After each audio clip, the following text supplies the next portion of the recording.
देखो कैसे कथावाचक से कथा नहीं सुननी चाहिए। तो पुराने समय में जो कथावाचक होते थे वे विद्वान होते थे, ज्ञानी होते थे। और भागवत के लिए कहा जाता है विद्यावताम भागवते परीक्षा। जो विद्वान है उनकी भागवत में परीक्षा होती है। परंतु आजकल तो जो अनजान है प्रायः कथा को भी पूरे तरह नहीं जानते हैं, रट करके वे कथा को कह देते हैं। तो भागवत में बहुत ज़्यादा गहराई है।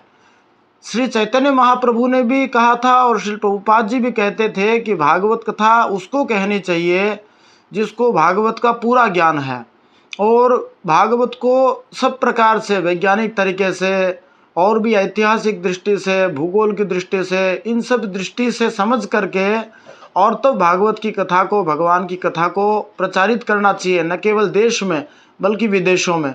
तो जो केवल रटकर कथा कर रहे हैं वो किस प्रकार कथा को जो है प्रचारित कर सकते हैं और किस प्रकार सारी शंकाओं का समाधान कर सकते हैं, इन सब समस्याओं का उत्तर आपको यहाँ इसी प्लेटफॉर्म पर, इसी यूट्यूब चैनल भागवत पथ पर मिल जाएगा।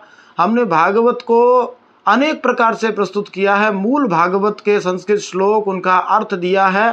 साथ में भागवत को साइंस की दृष्टि से, हिस्ट्री की दृष्टि से, जियोग्राफी की दृष्टि से, इसके अलावा भागवत के अंदर एस्ट्रोलॉजी है, एस्ट्रोनॉमी है और भी बहुत सारे ऐसे पार्ट्स हैं जो प्रायः कथाओं में सुने नहीं जाते हैं। ऐसी गहराइयाँ हमारे शास्त्रों पुराणों के अंदर है।